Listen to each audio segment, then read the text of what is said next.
up, I said bring it up, I said bring it up, the vibration. All right, what is going on, guys? It is Adam A.K. Marf, and this is Marfoogle TV. Today, we're going to go over all of the current events, including some very alarming ones. Obviously, everybody is going to be focused and talking about Mr. Diddy, but there's a very strange drill going on, and I will talk about this. They say it's a triennial. I think that's every 3 years, but I'll go over it. I'll give you the official deets on this. We are also going to hit a ton of other subjects, including what is going on with France on high alert, the U.S. being on its highest alert as well. So we will talk about that here in just 2 seconds. Why is the National Guard being deployed? And during the Great American Eclipse, we will talk about that here in just a second. But first, the emergency drill tomorrow. Again, this is going to be on March 26th. So this is a heads up. And again, these kind of drills we cover because at any one point, drills like this can be used to actually hide real events, or they are actual events where they can travel and transfer different equipment. For this one, this is one more of an odd one, like is it a predictive kind of thing, right? Emergency drill tomorrow, March 26th from 10 a.m. to 2 p.m. BNA will be conducting a full-scale emergency exercise. This is a triennial emergency preparedness exercise required by the FAA. Mock emergency scenario entails fire, smoke, and explosions that you may see. And they're actually saying that this will not impact flights. So imagine going to an airport, you're getting on a plane, and off in the distance you start seeing fake explosions or real ones or fire and smoke. I guess they will probably announce it or tell them. But in the timing of all of this on the events that just happened in this last week, people are definitely on high alert themselves. Now, as far as a triennial, let me bring in my co-host/internet brother, Dex James. What is going on and how are you doing today? Well, hello, Adam, and hello, Foogle fam. I'm doing just fine. Now, I don't know, were you able to look up triennial? I'm guessing that's every 3 years, or is that? Yes, it's every 36 months is the requirement. So yeah, 3 years, I believe, from this for this particular drill. Now, when anyone hears biannual or annual, immediately people just go, it happens all the time. Triennial is kind of a weird one. I actually don't think I've ever covered anything. I've never even heard of triennial. I'm sure it's a normal one. I'm sure quadennial, synennial or something. I'm sure there's a whole list all the way to 20 of them every 20 years, right? Decadennial. Either way, triennial is far enough apart where what if the first one was 3 years ago, or what if they just started it and they say, we'll do this every 3 years?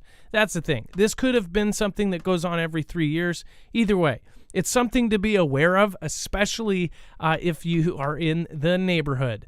That was posted by Fly Nashville, and again, that's BNA.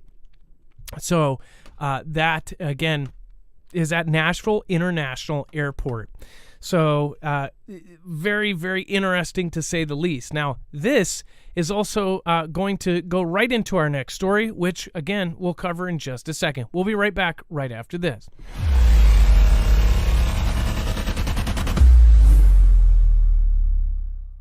Nothing in this show should be considered legal, medical, or financial advice. The views of the callers can differ considerably and do not necessarily reflect my opinion, Dex's opinion, or anyone else who works with the show. You should always do your own research and consult with professionals. The internet is full of fake news, so please take everything with a grain of salt.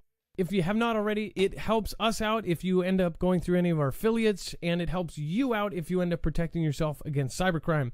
NordVPN is one of the best and one of the easiest to use. If you do not have a virtual private network, it protects your IP address, which is your online identity, which actually connects to your real address and everything else.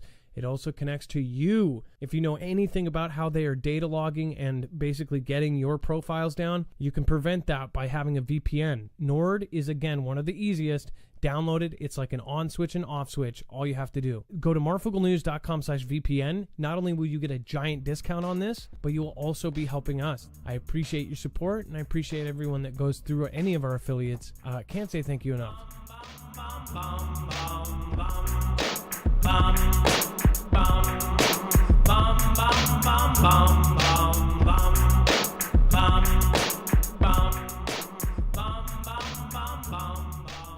Why is the National Guard being deployed during the Great American Eclipse on April 8th? Now, there's been a ton of chatter about April 8th. You may have heard of some of it yourself as far as some of the law enforcement. We have a couple of sheriffs here. They said that there is a lot of chatter around this. And, of course, there was something I posted on Twitter. You go over there to go see that.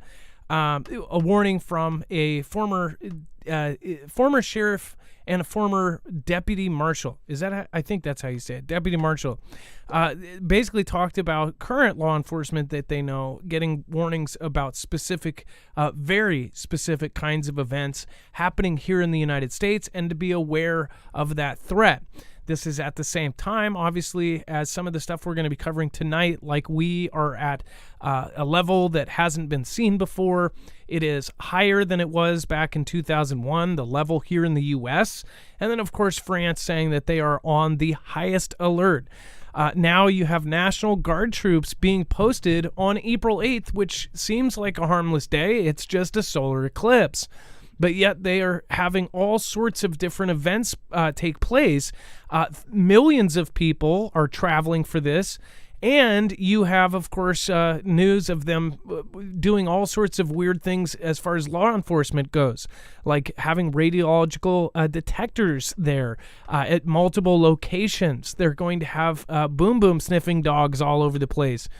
They are actually bringing in new technology to try to monitor people. They're bringing in surveillance.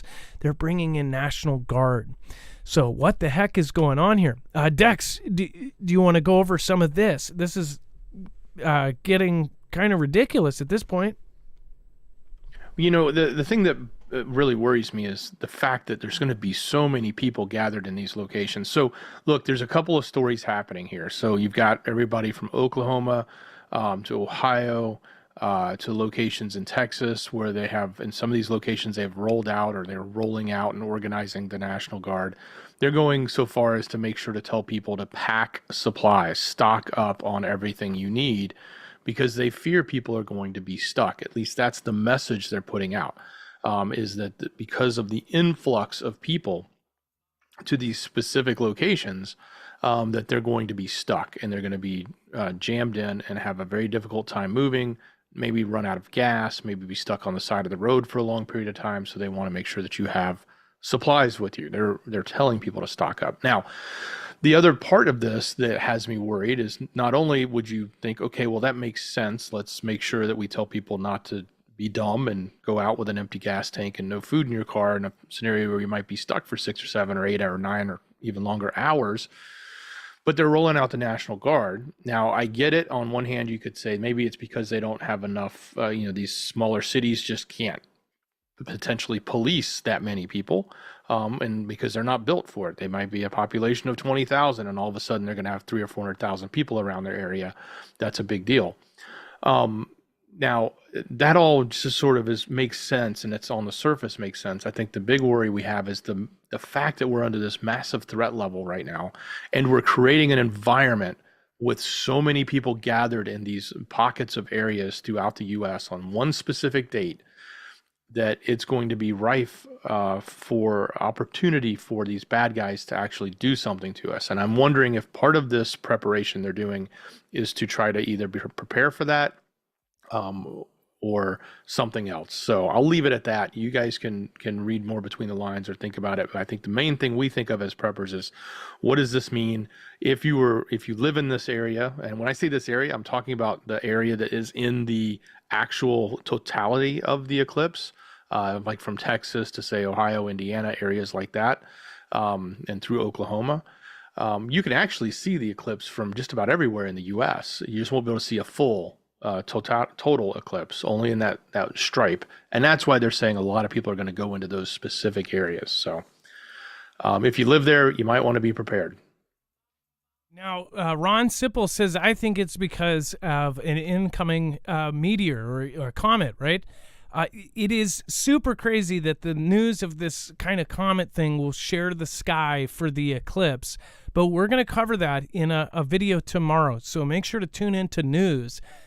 There is, again, what are they calling it? Rare devil comet?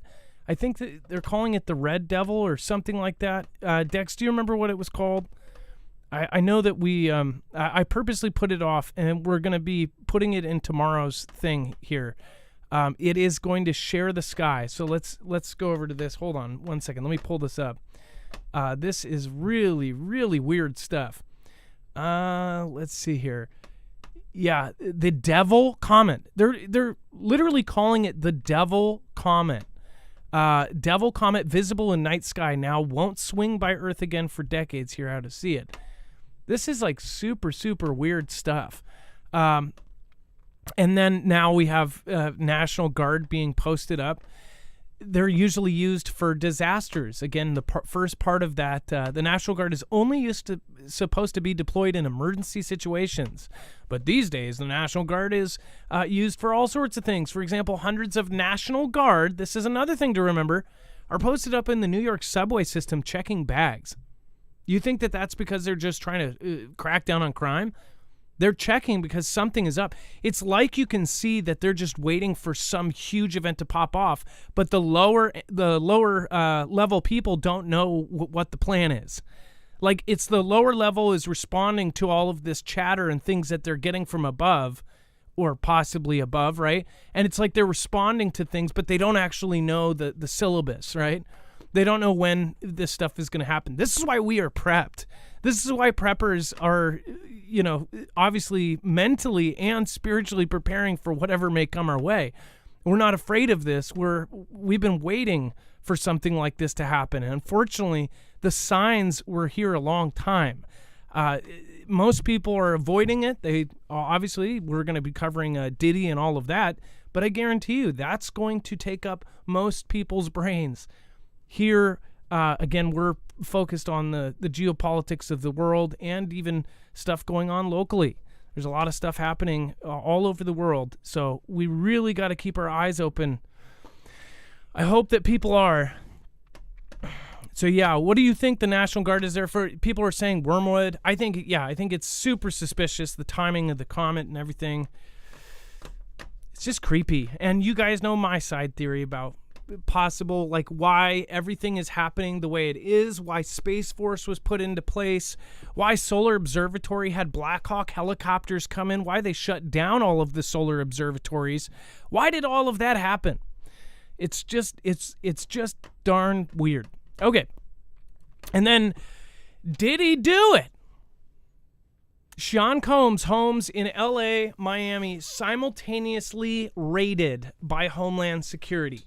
This was super, super, I guess, left field. I mean, it's not left field because everybody's been hearing rumors about this for a while. Now there's been celebrities from, Little Kim to Rick Ross and different people commenting on Diddy. Obviously, videos have been circulating online.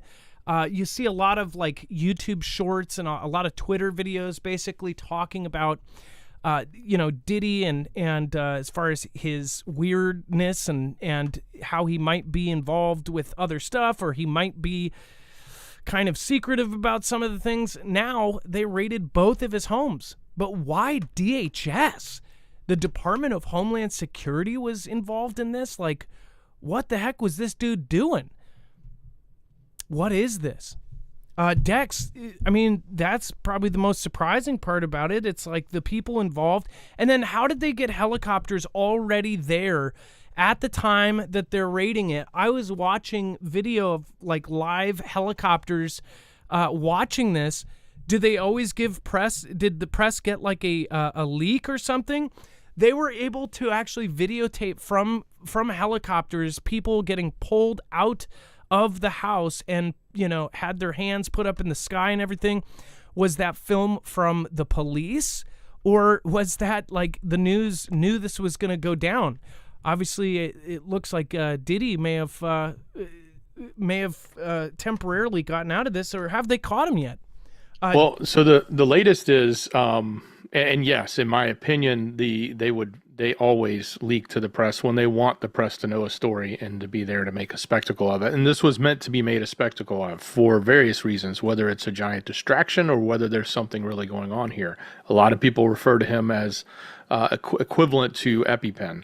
At least that's what some are suggesting. I don't know all the details of Diddy. I don't normally follow all of that. But what's happening, it is strange. I totally agree why DHS is there, why they're doing it. There must be something bigger, or at least maybe it's part of their domain in this particular realm. There was rumors, and there was actually evidence that one of his bigger jets had taken off out of LA, and before the raid happened, and landed in Barbados, I believe it was, another island. No, not Barbados, but another island, Barbados or something like that, in Caribbean, I believe. And it was spotted there. But then TMZ just showed that he was actually in Miami, and they had film footage of him pacing outside a private airport, where either he was leaving or he had landed. And it was during the Miami raid. So that footage sort of proves he's here in the U.S. And then I gotta believe that, if DHS is involved, and this isn't just like local authorities doing, their own work, they knew where he was the whole time. Like this whole thing was orchestrated in the sense that they weren't just going to go in and, he was going to give them the slip. They probably had this thing planned to a T, especially as large as it went down. So somebody mentioned the whole Tupac thing. There's a lot of stuff that swirls around him, and I always thought even when I was growing up, when he was like on the radio, when he was hot stuff, I always thought, why is this guy like the cool guy? I thought he was, in my own opinion, I thought he was dorky back then, and that he was like, I don't know. I just never thought he was, out of all the rappers, right? And I grew up in this generation. I like hip hop. I know that the generations right beyond me, they don't. But like I grew up with Diddy and his songs and Tupac and Biggie and all of those guys, and they were on what my main cool radio station had all the time. It was Diddy, Tupac, Biggie. A lot of rumors said that he had something to do with how Tupac or Biggie, and both, there's all sorts of mystery on how they got taken out. So he's been in this kind of like power position for a long time. And I always thought it was like, why this guy? This guy's the guy. It's always produced. Like same with Dr. Dre. I actually like Dr. Dre stuff, but Dr. Dre, I always thought him too. I'm like, it's these guys in the background that are the powerful ones that are pulling all the strings. But I always thought that they weren't really pulling the strings, right? It was the companies. I guess it's the ones that start the label companies that rip off every musician. Those are the powerful ones because he probably took 95% of the fees and 5% to the artist. But now they're saying he was involved with all this other stuff. Is it a surprise? No, because now social media has been showing all over the place. It's almost like it was purposeful. The last year they have interviews of just all these different people saying super just weird comments about, Mr. Sean here. And now this happens. It's like this was all put out there to grab attention. Maybe he missed a meeting at the Grove. Maybe he didn't show up to the Grove. I don't know. But it looks like he's getting thrown out of the club. And my prediction is that he is not going to end up. He's going to end up not being around at some point in the near future. That somehow something's going to happen. That's just my guess, my uneducated prediction here with this event. I think he's not going to be around for too much longer. What are the odds, Adam, that others will be involved and more names will start dropping? Well, and that goes back to the whole thing over the last few years that all these things are going to come to light, and when it comes to like, I don't know, I guess isn't there kind of also a relation to in the Bible all of the kind of evil stuff starts coming to the surface and everybody starts the true light kind of gets shed on everything. I don't know, But the timing of this is super sus. The same time we're going on super high alert, and then this guy gets... And this is the same government that knows all that. They're doing this now. They could use this at any time, right? Is this to distract away from T-Man or from the high alert levels? Is this to distract from this, that, or to distract against something that we don't even know has happened yet?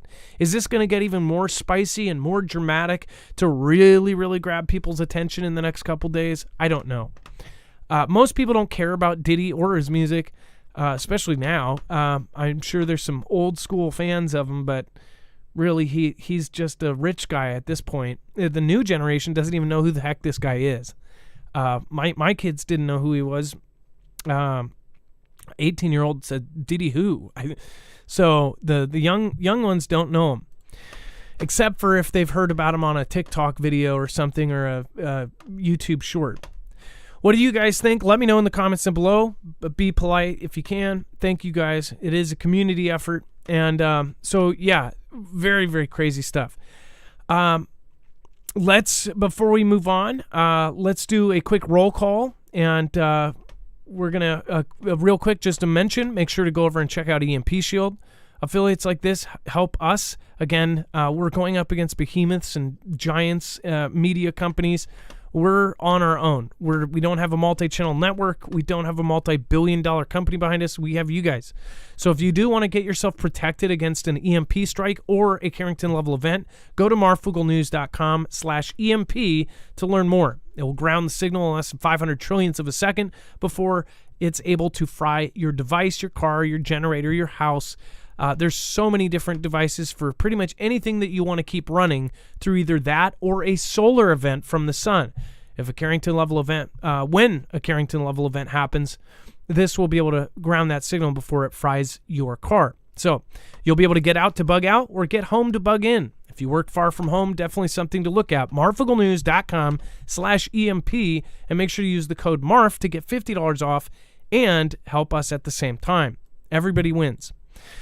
Let's see. We've got Nampa, Idaho. What is going on, Nita Hark? We've got Stealth Stalker. Damian Griffin says, well, the Vlads didn't hit a command. Oh, it went by too fast. Dang it. Becky Williams says he was traffic. He had a lot of traffic going through, right? Yeah. Oh, most definitely. They're saying he's into all sorts of dark stuff. I guess we'll see what they end up pulling out of this. And then are the strings going to be tied to other people in Hollywood and artists? His houses were in Miami and in Los Angeles, the two houses that got raided. Yeah, they say he was doing very evil stuff.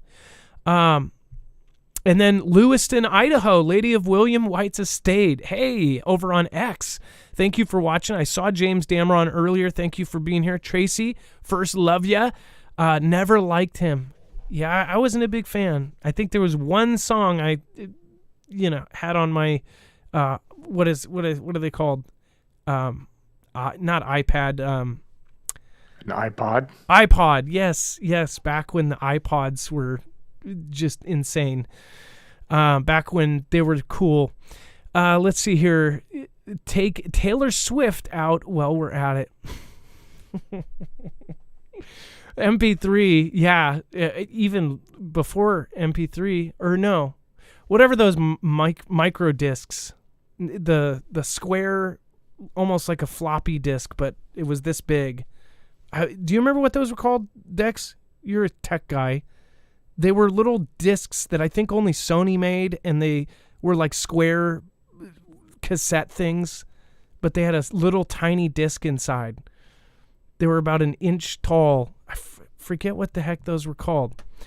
I had an iPod. Before that was, CDs and mini discs. Mini disc players. CD. I think that's what it was. Mini disc. Yeah, the mini discs. Okay. SD card. No. It was way before SD cards. Yes, I think it was called mini disc. Yeah, but they had like some weird name for it. Sony mini disc. Yes, that was it. I loved that thing. Yeah, we've got Oregon. We've got Idaho again. We've got New York. We have. Let's see here. Oh, I'm sorry, you guys. That's my fault. I have it on manual, and I think I changed it or something. Thank you, guys. Thank you for letting me know that. The Matrix used mini discs. Edinburgh, Scotland. Tartan Granny, thank you for being here. Salem, Oregon. California. Let's see here. Northwest Arkansas. Tasmania. Wow. And then Tatooine. Rubicon. Beans and Frank, what's happening? Venomous Silverback, what is happening? Brett David from Wisconsin. We've got Ashley Feister. Let's see here. We've got Poco Loco in the house. Lord Andrew Iceni from Norwich, Ireland. Is that, or I'm mixing, it went by so fast, I mixed two of them together. I think it was Greenland. I know we've got somebody from Greenland here. Grand Rapids, Michigan, Pissed Off Puppy from USA. Awesome, represent. And Reading, England, Reading, England, Nikki Goddard. I see a lot of new names. Thank you guys for bringing people to the show. I really appreciate all of you sharing our show out with different people and friends. That's really awesome. Thank you. Is it still blurry? Let's see. There we go. That should be better. Sorry about that, guys. Thank you, this channel 100. Hey, thanks. Seriously, thank you guys for sharing us out. Okay, and then over to Michigan. Speaking of, a couple of Michigan folks here. Dex, do you want to go over Stellantis uses... I thought this was nuts. Yeah. So the workers at a Chrysler parent Stellantis, so this is, they own like what, Jeep, Dodge, all of those brands.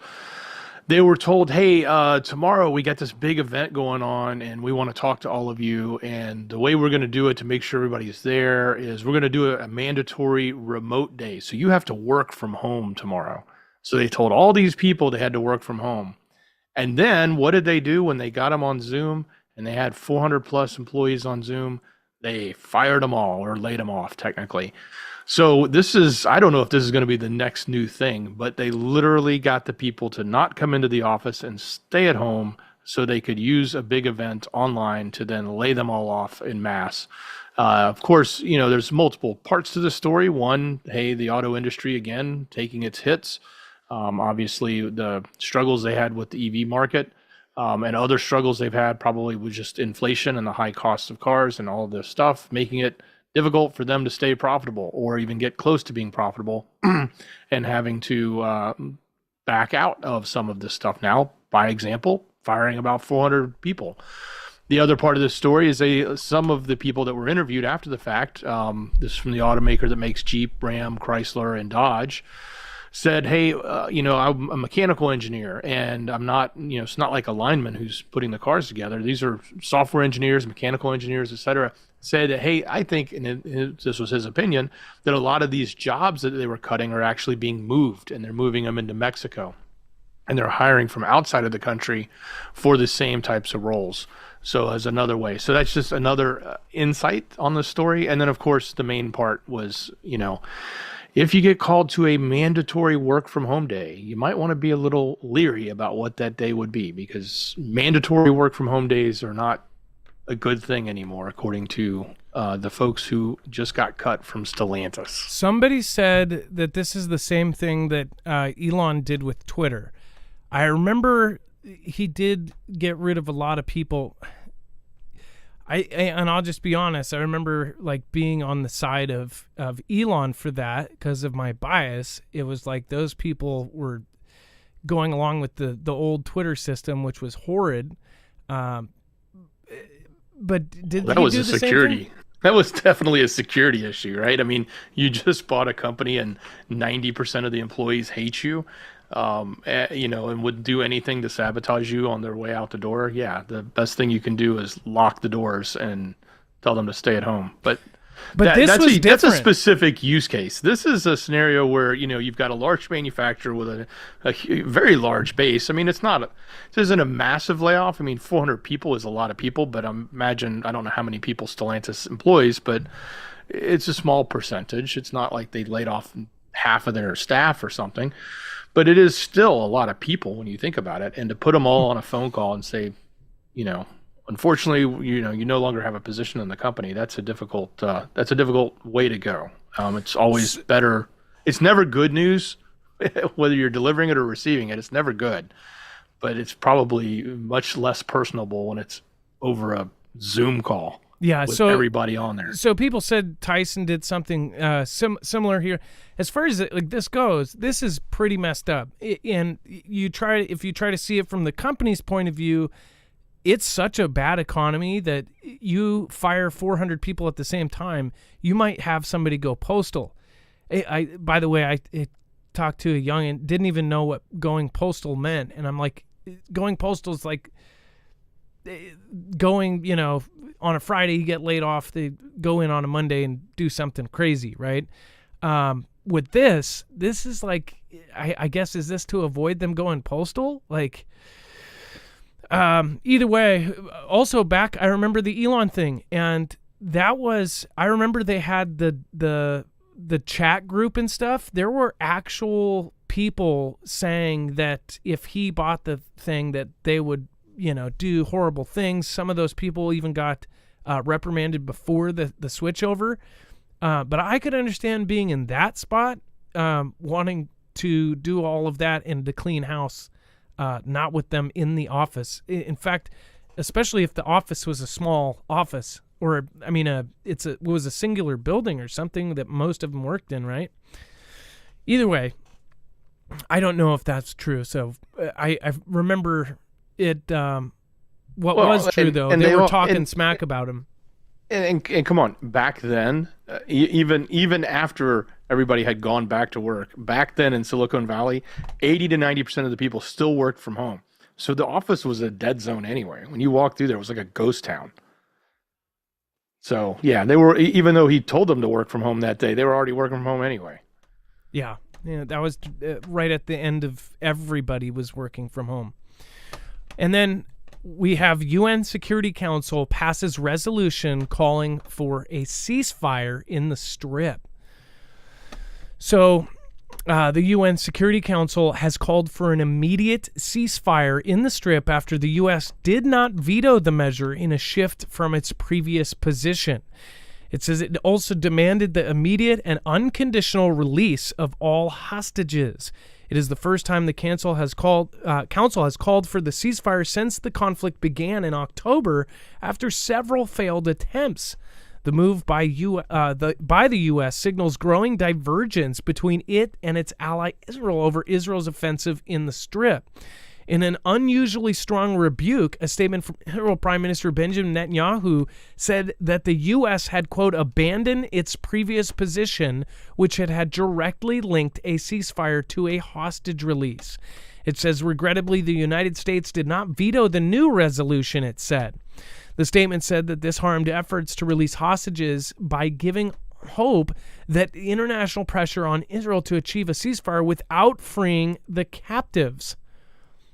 So, again, this is getting spicy.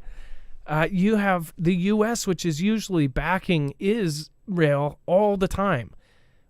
What is happening? We talked about it this week that this is getting politicized in a 2024 because of the year it is. We even suggested maybe that they're talking behind, closed doors or on secret calls saying, hey, don't worry, we're going to say this, but do that. Is this the perfect timing for this? According to some, they were about to go into Rafah and do this push that many said would be the red line. And if they do that, it's going to be WW3. What the heck is happening here? Will this actually work? Is this going to stop it? Are the hostages going to be released? Is this all over? I highly doubt it, but what do you guys think? Dex, do you think that this is going to work? Well, look, I don't even know how to read this one, because maybe on one hand, I think it could be political for the administration going into the selection process to pick up and carry the torch that side has been carrying in this battle. And maybe there's some reason to think that if they can show that they're not, that they're taking a different position, it might help them. That's the only thing I can come up with, because the U.S. has always been in lockstep, and it's almost like sometimes the U.S. was doing what Israel wanted, not just there to support them, but even doing thy bidding, so to speak. They've been so tightly ingrained, and you just never really saw a breakage there. To see this, and look, this is not. It's not just today. This started Friday. The U.S. said they were going to propose it, and they proposed it, and China and Russia vetoed it. Now, they did that because they didn't want the U.S. to be the one proposing it. Of course, they had other reasons that they said the language wasn't good or whatever. So, but now they've got one that went through. I guess somebody else probably put it up. And the U.S. Did China put it up? I don't really know, but the U.S. didn't veto it. They didn't vote for it. They just didn't. They abstained. So by not vetoing it, allowed it to pass, because the U.S., Russia, China, I believe, have absolute veto power, where they can just veto something and it won't happen no matter what. So if they don't use that power, they don't wield that power, then it'll pass. It can easily get through if everyone else agrees on it. So what happens though? So say it passes, it says this and this and that. They still don't have to go along with it, right? And then what are the consequences if they don't go along with it? Then the UN, what's the sword that the UN wields?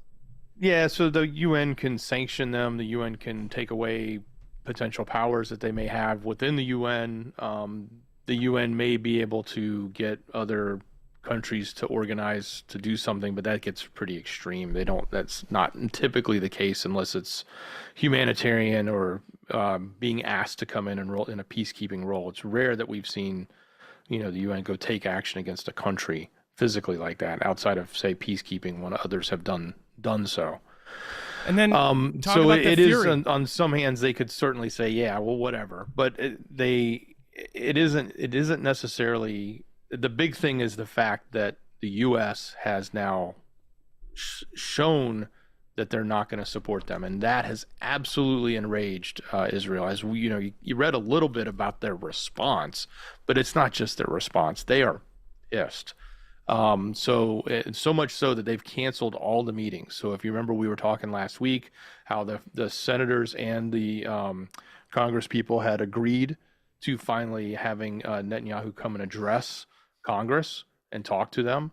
That was something that they were questioning whether or not they would do, and they have finally agreed to do it. Well, now that's all off the table. He was coming to have meetings with lots of people in Washington to work through this stuff, and it's thrown it out the table.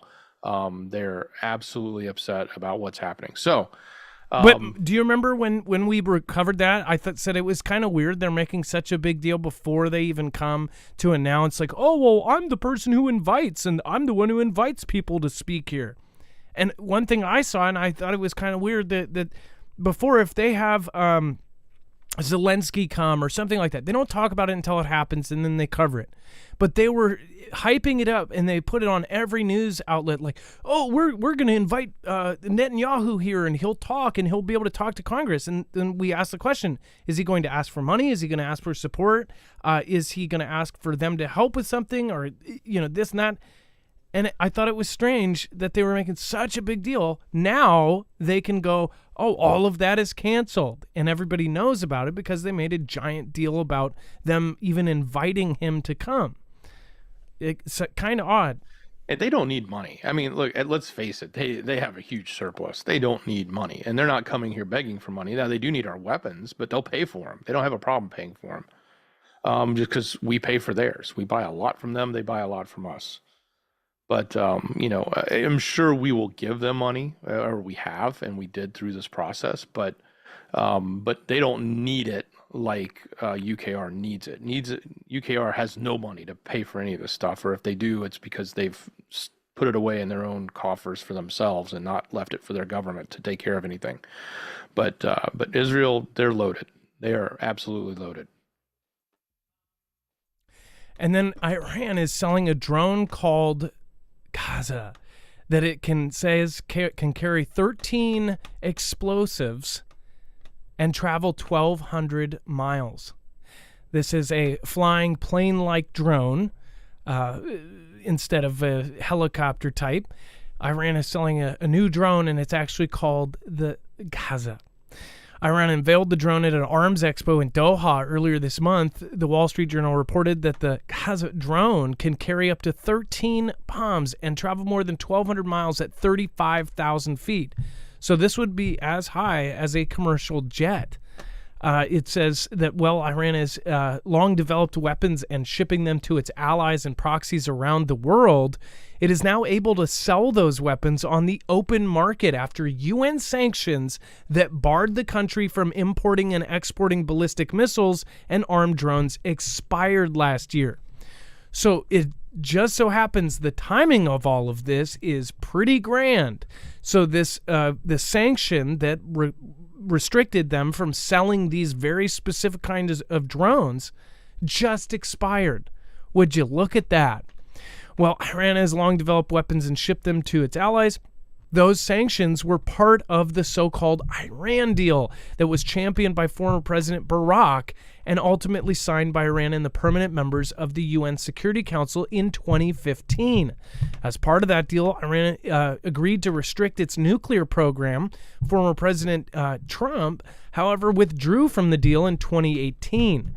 Iranian weapons sales around the world have proliferated since the expiration of the UN restrictions, and Iranian drones have featured prominently in recent conflicts, including in Ukraine. Perhaps Iran's most famous drone, which is not technically even a drone, the Shahed 136, is actually loitering munition powered by a propeller. It hovers over a target before crashing into and exploding, which means they only go one way. Iran recently developed a newer version of this kind of exploding drone known as the Shahed 238. It's thought to be faster, and these Iranian drones in the hands of the Russian have wreaked havoc in UKR. In November, UKR's Foreign Affairs Ministry said that the country shot down 71 Shahed drones that were headed for Kiev from Russia. Iran's latest drone is named with solidarity with its residents of the Strip, who have been under fire since Hamas launched attacks inside Israel in October.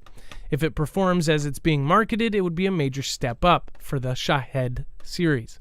Hopefully, we never have these things come at us from the oceans. Let's see here. A couple of people to thank here. Thank you so much. By the way, thank you everybody that has already made it here today. Thank you over on DLive. Appreciate you guys. Thank you, Augie. Algie, thank you for subscribing monthly. Fractured Fusion, thank you. Kimbria, Kiki Gray, appreciate you. Sorry. Excuse me. Jeez. Frog in my throat. And thank you, Freedom for All. Sorry. Gosh. All right, and thank you, Freedom for All. Jeez, it was like I swallowed a bug or something. Okay, Freedom for All, thank you, says, holy cow, finally caught a live show. Thank you, and I appreciate that. Thank you. Steve, thank you. Domenico Lavara, thank you so much. I appreciate that. Thank you for the super sticker. Carol, thank you for the super sticker as well. Thank you for the support. Get the Beacons Warbots, thank you for your support. AJ, Seeking Truth, and then AK Forever My Heart. Domenico, thank you as well this whole week. I appreciate that. Sheila Story, Schaefer Girl, Addison Saterfill, thank you. Trilicit. I don't know if you're here tonight, but thank you so much for this week's support. And Uncle Iro and Sweatinum Ministry, thank you guys for supporting Independent. All right, and then let's... Dex, do you want to talk about the Iran-backed Houthis attacked the Chinese ship? So they just told that last week, and we reported on it, that they promised China and Russia, hey, you guys have free pass. You know, they came in and they met with them, and they had the agreement set, and it says no worries, China, Russia, you guys can bring your ships through and we won't attack them. Yet they attacked a Chinese vessel. So after promising that they wouldn't, they did. Now, I don't know if they intended to do it, but early Saturday morning local time, they did fire 4 anti-ship ballistic missiles towards the MV Huangpu, a Chinese-owned oil tanker, as the ship was transiting the Red Sea, according to U.S. Central Command. So Hours later, the Houthis fired a fifth ballistic missile at that same ship, which suffered minimal damages and a small fire, but no casualties. So, not good on upholding their word, or maybe it just shows that they don't have the technical chops to actually know what it is they're firing upon or who it is they're firing upon. Maybe they haven't gotten the secret signaling set up yet between their allies and letting them know which ships are safe and which ones aren't. But apparently, I can just only imagine that Xi is on the phone saying, "You promised, and you guys are now doing it," and he's angry.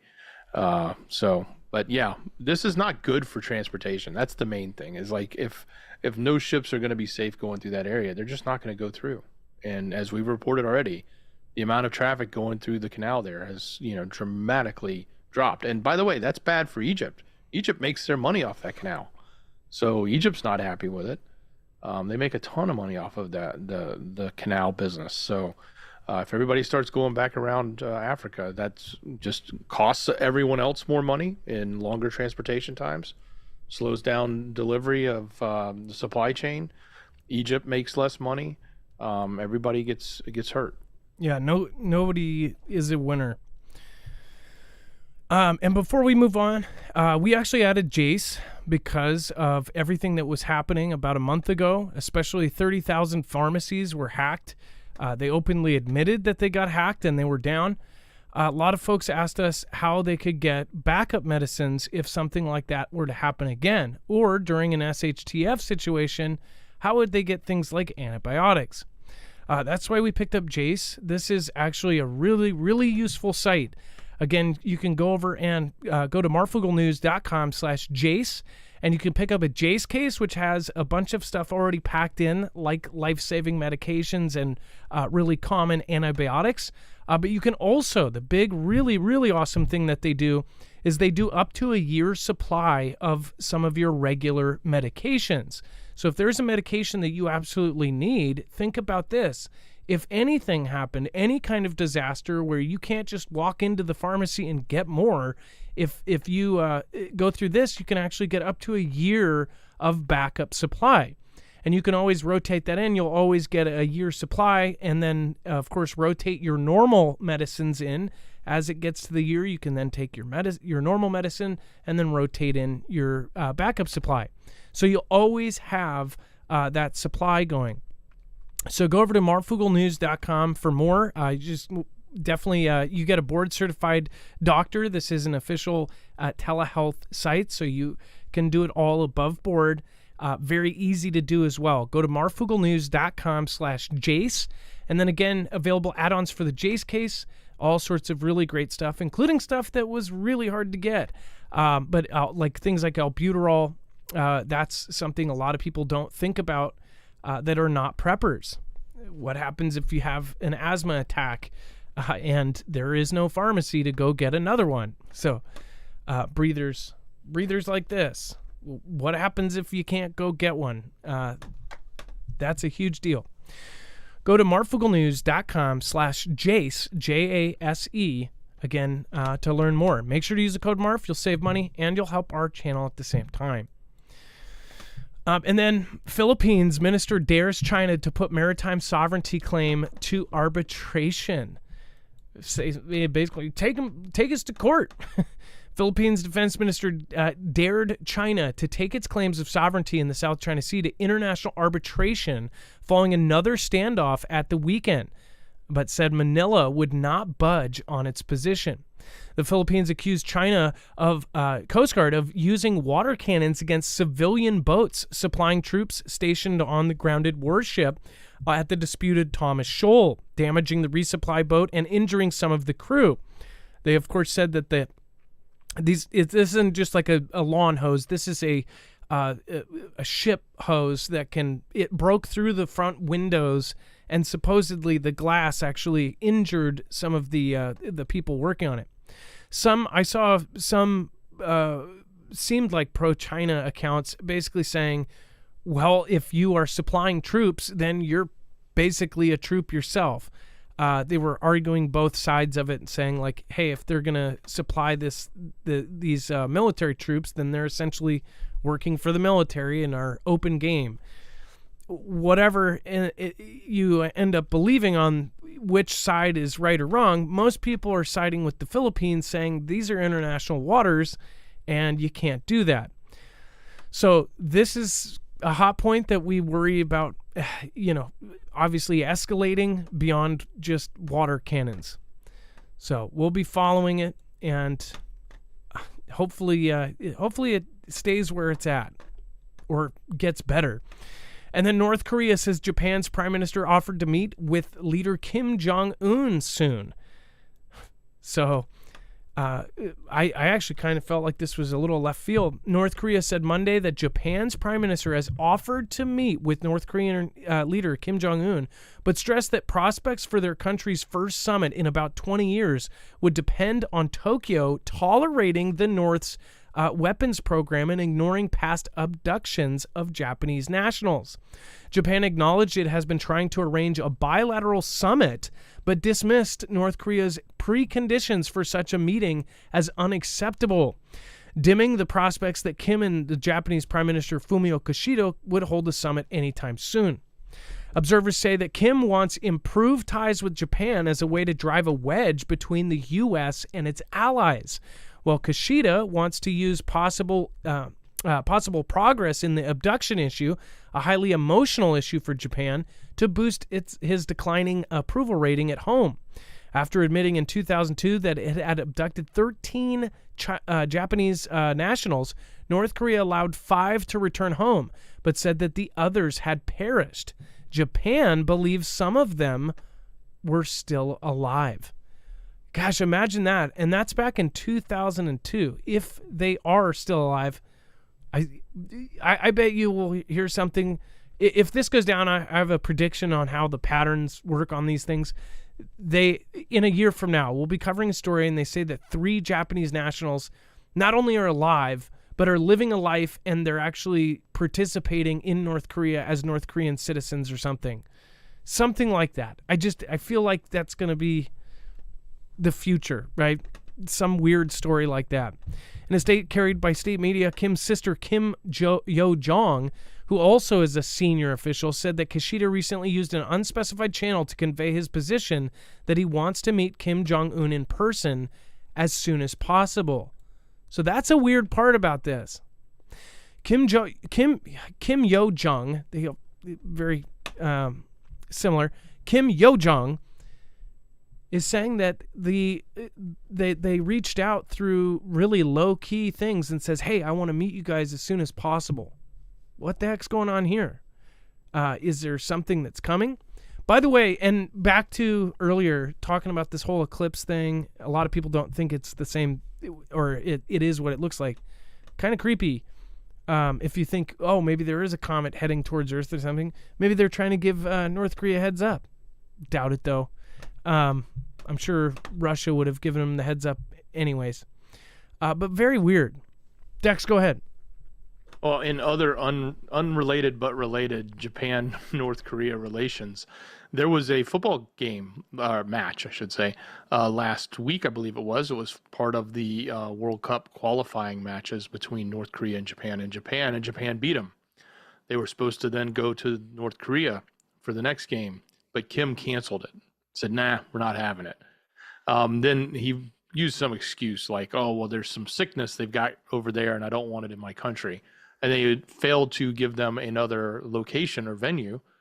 So now the World Cup sanctioned them and they have a 3-0 forfeit and they lost. So they're out because of their one loss in Japan and refused to have the second game in North Korea. Jeez. So there are all sorts of odd events going on. And then Poland says aircraft were activated as Russian cruise missile entered their airspace. This is another kind of symbol that things are very tense right now. A Russian cruise missile fired at western UKR early on Sunday entered NATO member Poland's airspace, according to Warsaw military. The missile crossed into Polish airspace close to the eastern village of Oserdal, which sits on the country's border with UKR, at just before 4:30 a.m., Warsaw said. Among other things, Polish and Allied aviation was activated. The Polish military said in a statement posted on social media, this may result in increased noise levels, especially in the southeastern part of the country, Warsaw said in a separate post to X. Literally saying that you may hear some jets above you, something is going on. Something doesn't seem right about this, and maybe it is exactly what it looks like, but I just get a creepy feeling about the near future. What do you guys think? Let me know in the comments down below. Moscow was targeting towns supposedly in the west of UKR with its long-range aviation fleet. The Polish radar systems tracked the missile throughout its flight. They added that the missile was in NATO airspace for 39 seconds. Dex, it's kind of crazy that they can track it, even if it was in their airspace for 39 seconds. Crazy how close they, if that's true, how crazy accurate they can track it. Yeah, certainly. I assume they would know the exact location and the trajectory and the speed, and they would be able to tell on a map and then know how long it takes to cross that small portion of land. I'm assuming, only 30 seconds on their land was probably just clipping a corner somewhere, but still, it's breaking a border, and it shouldn't do that. And that is cause for concern. And you never know when that happens, if it's, making a turn for the worse, or if that was if that's a hidden tactic to then all of a sudden be a real event. And so you have to be on alert. You can't let your guard down. Otherwise, bad things happen. And Poland's military said the third massive missile attack on UKR in the last 4 days. Poland's military said on Sunday it detected intense long-range aviation activity from Vlad's country in the early hours of Sunday, adding it was, quote, related to air and missile strikes on objects located in the territory of UKR. So they're massively just bombarding the country right now. So don't think it's getting better for UKR. And then Vlad says that the extreme people that went into the music venue and attacked, the masterminds are yet to be found. Now they did find, apparently they found the 4 people involved. They caught them, and they were even doing horrible things to them to try to get the information out about who hired them, who paid them, all of this. They even have some crazy stuff, which we'll attach over on the website. But there were pictures that came out of them having these events done to them. Literally, there's downtown stuff involved where they did things to their downtown regions to get them to talk. What's crazy is there's pictures. Usually these telegrams still say something like that, but they won't attach actual picture evidence to it. It made me even think about how, if this is being posted to Telegram, what is the validity of some of the stuff that does come from Telegram? I heard somebody say like AI. I don't think that these things were AI. They looked pretty legit, but again, very soon we won't be able to tell. But I didn't see an angle why. I guess there would be an angle for sharing that. But Vlad, mainly the thing to pay attention to is Vlad really does not believe where these guys came from, and he caught them on their way back to UKR. At least that's what he's saying. So that means the blame, they're saying that this horrible event that they've named now a day, Mourning Day, after, is somehow tied to UKR and thus tied to NATO and us. So if you're in an allied country of the U.S., pay attention. Something is brewing. So yeah, and they say they still don't know who the main parties are involved, who came up with it, but they probably have their idea. Go ahead. That's code speak, right? I mean, Yeah. that's basically what they're saying. Like, yeah, we acknowledge that it was these extreme type of things, but we know there's somebody behind it, and that's what we're going after. So it's who's that somebody that we all need to be worried about. Well, and also, did they purposely leak that they were being, stuff like that was happening to them because they're saying, hey, we're going to find out. Who knows, though? If those 4 guys were paid and they are those people, but they were paid by somebody up, they wouldn't know. I almost guarantee you they were probably paid, or they're such crazies that the people above them just told them to do it and they just did it, or there's something even more fishy. And again, it gets into the crazy territory. The whole thing, I would say we focus more on like what will happen because of these events, no matter who orchestrated or did them or what the angle is. We're looking at what this could mean for our near future here in the U.S. and for allied countries.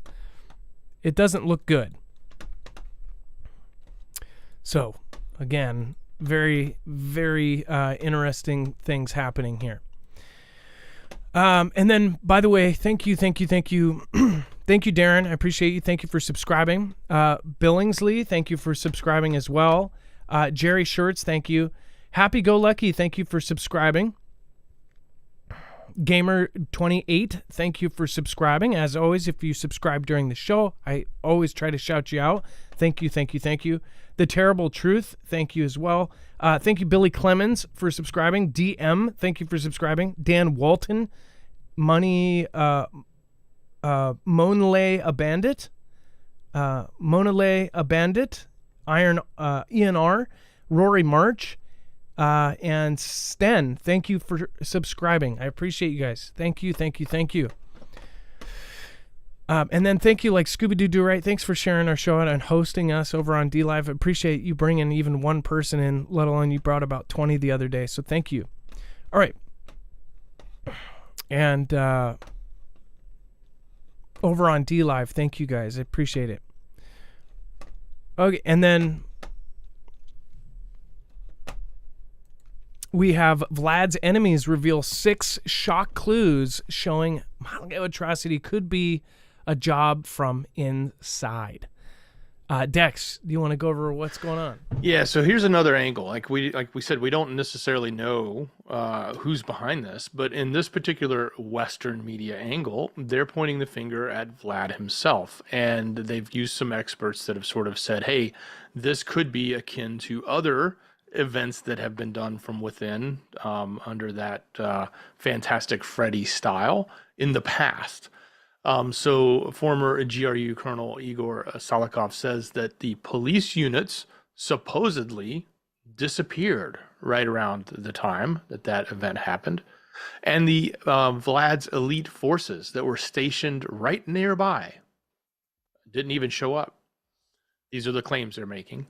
Again, he claims out that points to in his opinion, a botched inside job. Or a poorly executed response by the emergency response services team. Another key detail they said was the amateur way that the 4 people handled themselves. They said that was not, specifically with the types of equipment they were using, it did not look typical of the types of training that the other folks go through that come from that organization that's being claimed to be the ones that do it. He also said that the venue had a massive blaze that destroyed part of the building, and they claimed that a lot of the types of flames and fire were very specifically looked like phosphorus type of grenades.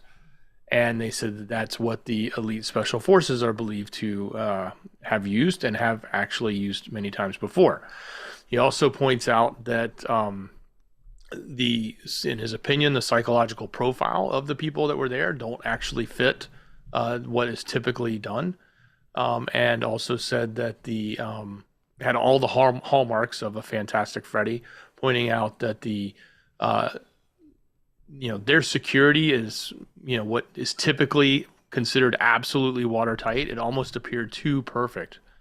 So Anyway, it's a very detailed article. It's just one opinion from the West. They had some experts who were trying to put a spin on how they predicted this. So that's it. If you guys want to go read the rest, it's on the website. You can go through it and understand how they're trying to spin that version of it. Of course, nobody knows what the truth is. We're just here to look at it and say, what is it going to mean to us? And the results and the effects that come after is probably what's most important. Well, you see one guy like shuffling. They didn't look like professionals, that's for sure. The other guy's dropping stuff. And it wasn't like because they were hurried. They like took their time and they're dropping stuff. They're shuffling. I guess I've never seen, I guess, so many dumb-looking pros. And by the way, those groups, the crazy ones, they do a lot of training. They get their training books from other militaries in the world. Like, they train them just as hard. Some of them are real scary, depending. But again, they say it's related to this group, ISIS-K.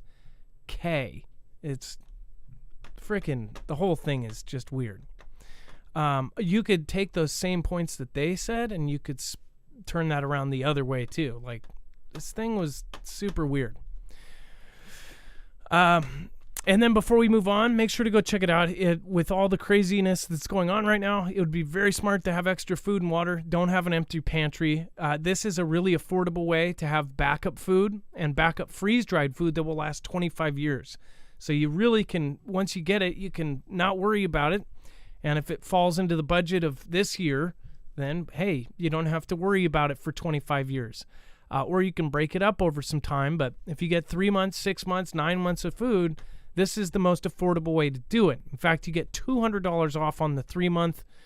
So make sure to go use the code. In fact, actually, with this one, you don't even need a code. Just use the website, and it works as that. marfuglenews.com/prep, and you will automatically get $200 off on the 3-month. If you're watching a replay, make sure to check what the current one is, but that link will always get you a discount. Not only that, it helps us out. Again, we're independent. We're on our own. So thank you guys for going through us. Again, it's a win-win for everybody. You're getting something that you can physically hold. You're not just giving your money away. You're actually getting something out of value that will possibly save your life in a disaster. It doesn't have to be the end of the world. It could be a storm. It could be a fire. It could be an earthquake.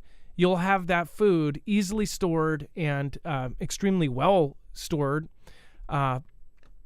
and be able to use it when you need it. You can even rotate it in if we have something like hyperinflation hit. So good thing to look at. Go to marfuglenews.com/prep. Also go check out their Alexa Pure Pro. That is their water filtration system. The Alexa Pure Pro, again, can get rid of 99.9% of all the gross stuff in the water, in the agua. All right. Saying agua because I'm trying to learn. You have to. North Korea's 1,080-foot Hotel of Doom is an abandoned skyscraper that has never hosted a single guest. We've actually kind of talked about this before. They're covering this now. I don't know if you guys remember last time we talked about the ghost cities of China, and we also talked about the Hotel of Doom, and talked about how North Korea has a lot of these places that are just like straight up not furnished on the inside. And I believe I saw a video of these young guys going through this Hotel of Doom, and it was like decorated, but only on the base level or something. This thing is weird looking, and if you are into symbolism, look no further. This thing is definitely a creepy triangle. Dex, would you stay at the Hotel of Doom? Well, I guess you can't. Well, you can't really. It's unfinished. Everything inside, as you said, it's unfinished except for maybe like the facade at the front door. But it's to this date, it has never had a single guest in it. It began in 1987, and I think it reached its full height in 1992. But the inside has still not been built. See, this says that, but I feel like there was a maybe that was a different country. These same guys that visited North Korea went to like a hotel like this. You know what it was? It was they stayed in the they did the same guys visited this, but I talked about this. They visited the fake Paris ghost city. Interesting video, go see it.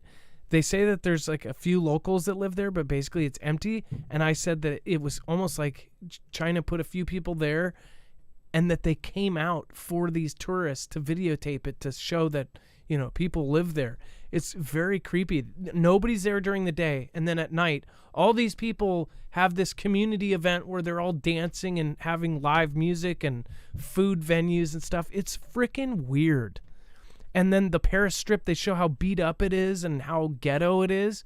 This is not real Paris. This is fake Paris in China, one of the ghost cities that they've built that no one lives in.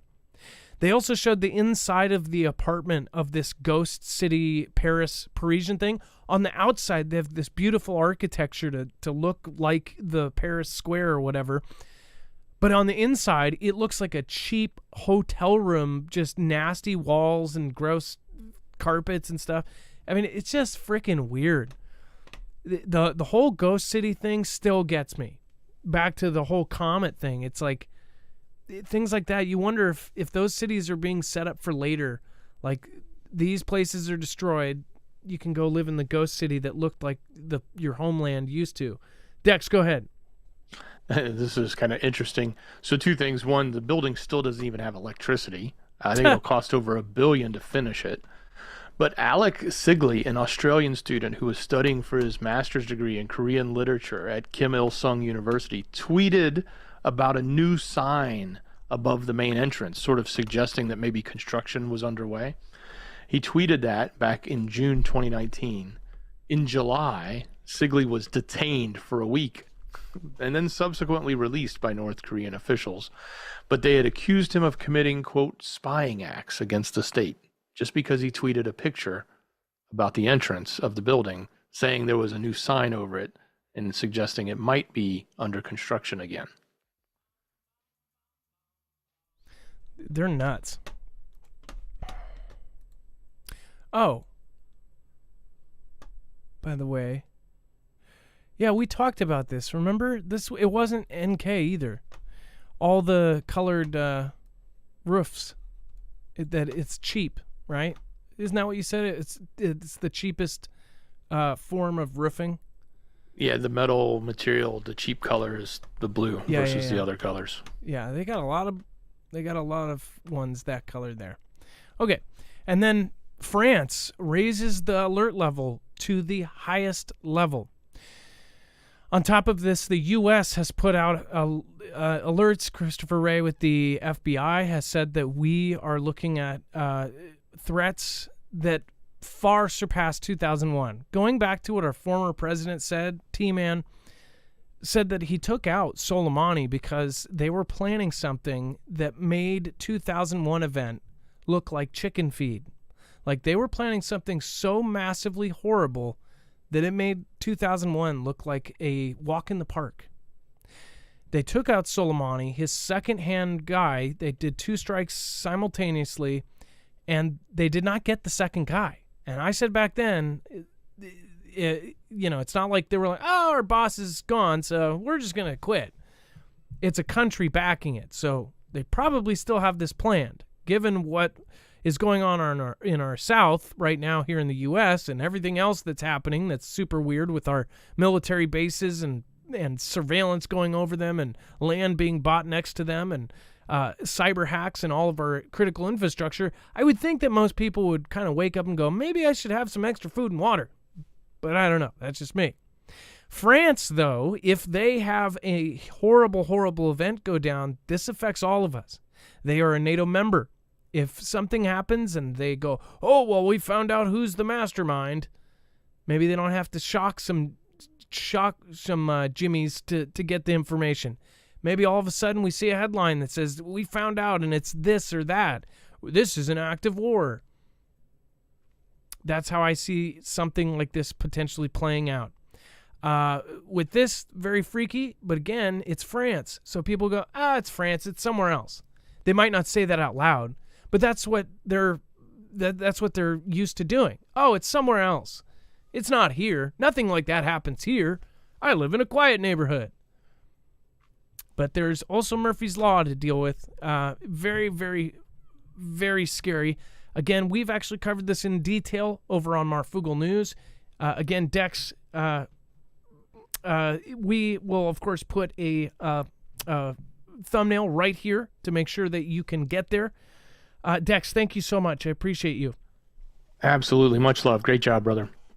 Make sure to go check that out, and we will be talking about that comet tomorrow. So join us on Marfoogle News before the main show tomorrow. Have a good night, guys. Be safe. Be prepared. And Marf out. Thank you, Domenico Lavara. Thank you, Carol. Thank you, Freedom for All. Thank you, NJM. Thank you. I appreciate that. It says, when you joked about saying water in Spanish and looked at the camera awkwardly, I'm trying to learn. I got it. So funny. Thank you. I'm glad somebody did. Carol White, thank you. And everybody, love you guys. Be safe. Be prepared. And Marf outro. It's time for the shoutro. It's not a shout out. It's not a outro. It's a cilantro. Cilantro.